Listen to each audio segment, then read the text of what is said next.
का video social media पर खूब वायरल हो रहा है। दरअसल कुछ दिन पहले प्रेमानंद महाराज के दरबार में उनसे मिलने कुछ साधु संत आए। इस दौरान उन्होंने प्रेमानंद महाराज के शुरुआती दिनों के बारे में पूछा और इस बीच किसी लालजी महाराज का जिक्र भी उन्होंने किया। प्रेमानंद महाराज ने एक पुराना किस्सा बताते हुए कहा कि उस समय उनकी बिल्कुल नई अवस्था थी जब गंगा जी धरती पर आना हुआ था। इतना कहकर प्रेमानंद महाराज ने अपने शिष्यों को एक छोटी डायरी लाने को कहा। प्रेमानंद महाराज ने बताया कि ये वो डायरी है जिसमें लालजी महाराज ने खुद अपने विचार लिखे थे। प्रेमानंद महाराज ने वो डायरी संतों को दिखाते हुए कहा कि ये हमारी सन्यास की डायरी है, इसमें कई महापुरुषों के वचन लिखे हैं। डायरी के पहले पन्ने पर लिखा था, जैसे सोचोगे वैसे हो जाओगे, इसीलिए जैसा होना है वैसे सोचो। शून्य जीवन ही परमात्मा के साम्राज्य में प्रवेश करता है। तो आपको बता दें कि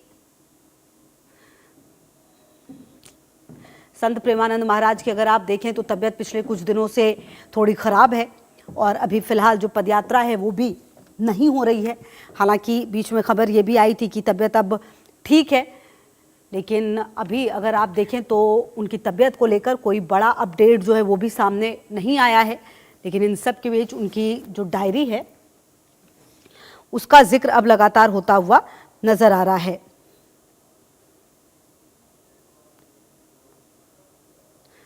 तो आपको बता दें कि संत प्रेमानंद जी की तबीयत जो है अभी फ़िलहाल अगर आप देखें तो जो पॉलिस्टिक किडनी रोग है और किडनी से जुड़ी समस्याओं से पीड़ित ज़रूर हैं और उनका स्वास्थ्य कुछ समय से नासाज ज़रूर चल रहा है और डॉक्टरों की सलाह पर ही उन्हें विश्राम भी दिया जा रहा है, जिसके चलते उनकी नियमित जो पदयात्रा है और भक्तों के साथ एकांतिक वार्तालाप अनिश्चितकाल के लिए फ़िलहाल स्थगित कर दी गई है। और इस दौरान आपको बता दें कि एकांतवास के दौरान महाराज जी ने अपने ऑफिशियल पेज के जरिए एक वीडियो संदेश भी जारी किया, जिसमें उन्होंने अपने भक्तों से स्वास्थ्य की चिंता ना करने की अपील करते हुए ये कहा था कि मैं रहूं या ना रहूं, मैं आप सबके साथ हमेशा रहूंगा और आप सबके हृदय में वास करूंगा।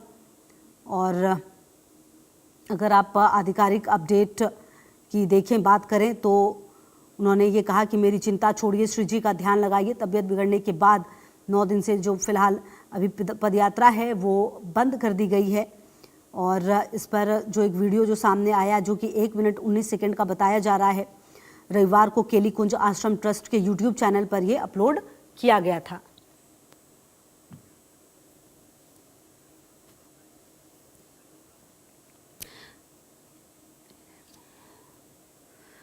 और एच.एस. रावत हिंदू धर्मगुरु भी मेरे साथ जुड़ गए हैं। एच.एस. रावत जी, बहुत बहुत स्वागत है आपका। ये जो बातें कही गई हैं और जो वीडियो भी सामने आया प्रेमानंद महाराज का 2 दिन पहले, उसके बारे में सर क्या कहेंगे? सबसे पहली प्रतिक्रिया क्या है आपकी?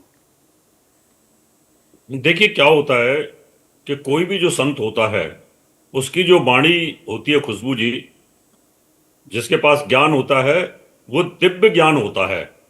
क्योंकि ज्ञान हमारे पास 3 प्रकार का ज्ञान है, एक आत्मज्ञान, एक ब्रह्म ज्ञान और एक दिव्य ज्ञान। और दिव्य ज्ञान जिसके पास होता है उसको ब्रह्म ज्ञानी भी बोलते हैं, क्योंकि ब्रह्म ज्ञानी का मतलब उसको ब्रह्मांड की नॉलेज है। तो प्रेमानंद जी महाराज के पास में ब्रह्म ज्ञान की नॉलेज है। वो जो भी प्रवचन करते हैं और आप कुछ भी उनसे पूछते हैं उनका तुरंत वो जवाब देते हैं।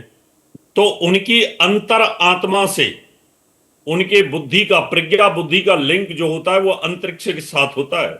और अंतरिक्ष से जो शब्द आ रहे होते हैं वो ब्रह्म शब्द होते हैं, ब्रह्म वाक्य होते हैं, ब्रह्मा जी की वाणी होती है। इसलिए ऐसे संत बहुत बिरले होते हैं। जब इनको ब्रह्म ज्ञान की प्राप्ति हो जाती है तो ये लोग जर्नली पब्लिक के भीतर नहीं आते हैं। लेकिन ये तो आम जनता का सौभाग्य है कि इस प्रकार का एक दिव्य आत्मा सबके सामने प्रवचन कर रहे हैं और उनके जो प्रश्न होते हैं उनका उत्तर भी देते हैं और आध्यात्मिक और वैज्ञानिक आधार पर वो प्रश्न सटीक होते हैं। इसलिए मैं कह सकता हूं कि जो उन्होंने अपने वीडियो में बोला है वो ठीक बोला है। और मुझे लगता है ऐसे संत जो होते हैं उनकी जो दिव्य वाणी से जो शब्द निकलते हैं वो ब्रह्मांड में गूंजते हैं।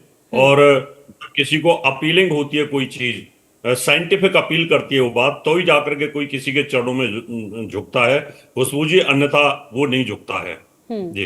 बिल्कुल। अच्छा सर, ये जो प्रेमानंद जी ने ये भी कहा कि हम एकांतवास कर रहे हैं, एकांतवास आपके लिए है, हमारे लिए नहीं।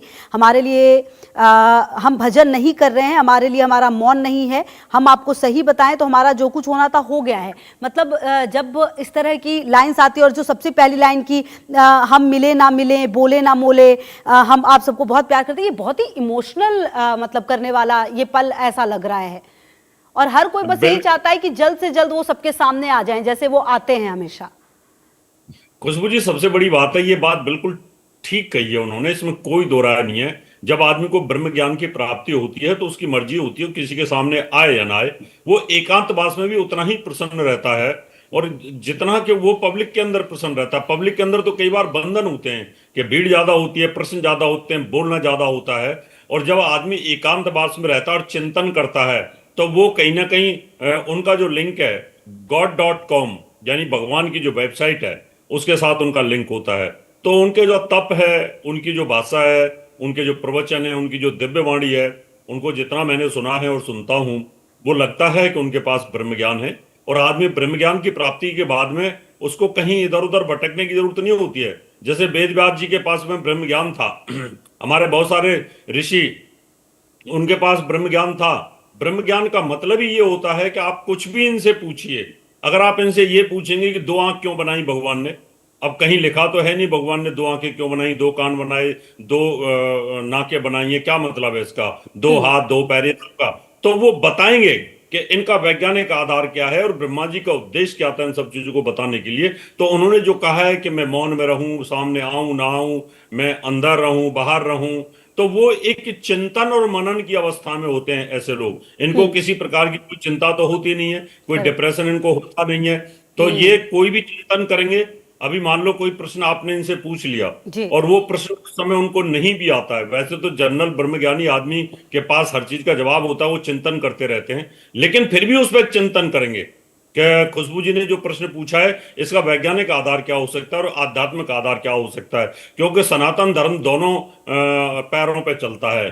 एक आध्यात्मिकता पे चलता है कि जो भक्ति मार्ग पे चलने वाले लोग हैं वो आध्यात्मिकता को समझते हैं, और जो वैज्ञानिक आधार को समझने वाले लोग हैं, जो वैज्ञानिक हैं, जो पढ़े लिखे बच्चे हैं, जो कॉन्वेंट एजुकेटेड हैं, जो धर्म को नहीं मानते, भगवान को नहीं मानते हैं, तो उन लोगों के लिए ये एक से वैज्ञानिक आधार को समझाने की भी पूरी कोशिश करते हैं। तो ये बड़ा ठीक है रहस्य है, जी। विज्ञान का बहुत बड़ा रहस्य है।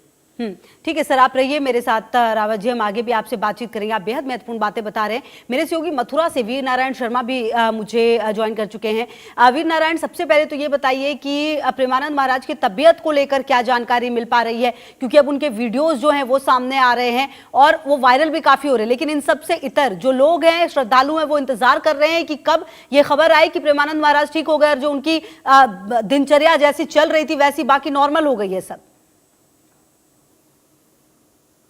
देखिए, बिल्कुल जिस तरीके से वृंदावन के प्रमुख संत प्रेमानंद महाराज की तबीयत को लेकर के तमाम तरह के जो कयास लगाए जा रहे थे उस पर विराम लगता हुआ नजर आ रहा है। और खासकर 10 दिनों से उनकी जो पद यात्रा है, एकांतिक वार्ता है, वो अनिश्चितकालीन के लिए बंद पड़ी हुई है। और तो इसको लेकर के जो श्रद्धालु भक्त हैं, उनके अनुयायी शिष्य हैं, उनमें काफी मायूसी देखने को मिले। लगातार टीवी चैनल के माध्यम से लोगों को बताया भी जा रहा है कि प्रेमानंद महाराज की जो एकांतिक वार्ता है और जो पद यात्रा है वो अनिश्चितकालीन के लिए बंद हो चुके हैं। उसके बावजूद भी श्रद्धालु भक्तों का लगातार वृंदावन आना जाना लगा हुआ है। इसको लेकर लगातार एडवाइजरी जो है वो प्रेमानंद महाराज के कैली कुंज आश्रम की ओर से लगातार जारी की जा रही है। आपको बता दें कि आज जिस तरीके से उनके भजन मार्ग सोशल मीडिया अकाउंट पर एक वीडियो अपलोड किया गया था, उस वीडियो में इमोशनल कर देने वाला वीडियो है। और उसमें कहा गया था, प्रेमानंद महाराज जी ये कहते हुए नजर आ रहे हैं कि मैं रहूं ना रहूं, बोलूं ना बोलूं, पद यात्रा पे आऊं ना आऊं, लेकिन इससे कोई फर्क नहीं पड़ा। श्रद्धालु भक्तों को ये मैसेज देने का काम किया, क्योंकि जिस तरीके से उनकी जो तबीयत है वो लगातार खराब बताई जा रही है। और यही वो कारण है कि प्रेमानंद महाराज की जो एकांतिक वार्ता है,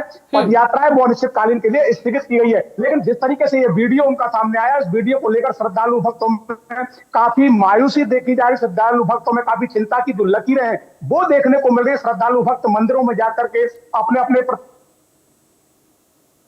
प्रतिष्ठानों में जाकर के भजन पूजन करने में जुटे हुए हैं, प्रेमानंद महाराज के स्वास्थ्य को लेकर लगातार कामना करते हुए नजर आ रहे हैं। लेकिन जिस तरीके से ये वीडियो अपलोड हुआ उसको लेकर श्रद्धालु खास से इमोशनल नजर आ रहे हैं। उनका साफ तौर से कहना है कि प्रेमानंद महाराज सनातन धर्म की बात करें, सनातन से जोड़ने का काम करते हैं, सनातन संस्कृति को आगे ले जाने के लिए लगातार प्रयासरत, और ऐसे में प्रेमानंद महाराज को कुछ होता है तो ये सनातन धर्म की क्षति होगी। तो कहीं ना कहीं जो श्रद्धालु भक्तों को ये जो मैसेज गया इस वीडियो से, हालांकि केलीकुंज आश्रम की ओर से ये भी कहा गया है कि जो अधिक मास चल रहा है और अधिक मास में प्रेमानंद महाराज मौन धारण किए, एकांतिक बात स्वयं अकेले में भजन साधना में जुटे हुए हैं। और उन्होंने ये भी कहा कि श्रद्धालु भक्त लगातार जो उनको मानते हैं, अपने जो दीक्षा ली है जिन गुरुओं से, उनकी दीक्षा से यानी राधा नाम और हरि नाम संकीर्तन वो लगातार करते हैं, उनसे इसका कोई फर्क पड़ने वाला नहीं, क्योंकि जिस तरीके से हरि नाम संकीर्तन है वो ही आगे काम आने वाला है। तो इस तरीके का जो आप रहिए मेरे साथ वीर नारायण, हम आगे भी बातचीत करेंगे। अच्छा रावत सर, मुझे एक बात ये भी बताइए, ये जो एक डायरी का जिक्र किया गया और जिसका वीडियो भी सामने आया था, उस डायरी की बात करें, और दूसरी तरफ जो एक लोगों का भरोसा जो हम प्रेमानंद महाराज पर देखते हैं, मतलब मुझे याद नहीं है कि पिछले कुछ दिनों में किसी जैसे प्रेमानंद महाराज का जो व्यक्तित्व है उससे इतना ज्यादा युवा वर्ग, महिलाएं, बच्चे छोटे छोटे बहुत प्रभावित हैं। देखिए खुशबू जी, उसका कारण यह है कि सहज और सरल और आसानी से समझाने वाला जो उनका वक्तव्य होता है और जो वाणी होती है, उस वाणी के ऊपर दिव्य दृष्टि, एक तरह से दिव्य वाणी बोल सकते हैं। क्योंकि अगर आपने बहुत इजी प्रश्न किया और इजी आपको आंसर मिल जाता है, तो इसका मतलब कहीं ना कहीं वो दिव्य वाणी है, सिद्ध वाणी बोली जाती है। तो उन्होंने इतना तप कर लिया अपने जीवन में, इतना मनन कर लिया, इतना स्वाध्याय कर लिया है, इतना शास्त्रों पर, पुराणों पर अध्ययन कर लिया है कि आज आप कोई भी चीज उनसे पूछने के लिए जाते हैं तो वो इजी समझा देते हैं। इसलिए छोटे छोटे बच्चे भी उनको प्रेम करते हैं, बुजुर्ग भी प्रेम करते हैं, बड़े बड़े स्टार भी प्रेम करते हैं। उनकी बात अपीलिंग है, और अपीलिंग तब होती है जब अनुभव होता है। और अनुभव अगर नहीं है किसी साधु संत को, खाली वो सीधे श्लोक बोल करके और उसका अर्थ समझाने की कोशिश करता है, तो वो कहीं ना कहीं आदमी के दिमाग में बात बैठती नहीं है। वो जितनी भी बातों को समझाते हैं, उन बातों कहीं ना कहीं अनुभव में, बहुत गहरे अनुभव में, जितनी बार मैंने उनको सुना है तो मुझे पता लग जाता है कि ये इनको कहीं ना कहीं ब्रह्म ज्ञान है। ब्रह्म ज्ञान का मतलब होता है कि आदमी जितना पढ़ता है, जितने पुराणों का अध्ययन करेगा, फिर उनको स्वाध्याय करेगा, फिर उनका चिंतन करेगा, फिर उस काल में जाता है, यानी त्रेता काल का अध्ययन करेगा, द्वापर का अध्ययन करेगा, सतयुग का अध्ययन करेगा। अध्ययन करने के बाद फिर आप उनसे कुछ भी पूछिए, जो भी आप पूछेंगे आपको। जी, ये बेहद महत्वपूर्ण बात आपने कही। हम उम्मीद करते हैं कि जल्द से जल्द प्रेमानंद महाराज बिल्कुल ठीक हो जाएं। बहुत शुक्रिया आपका भी और वीर नारायण आपका भी मेरे साथ जुड़ने के लिए। चलिए।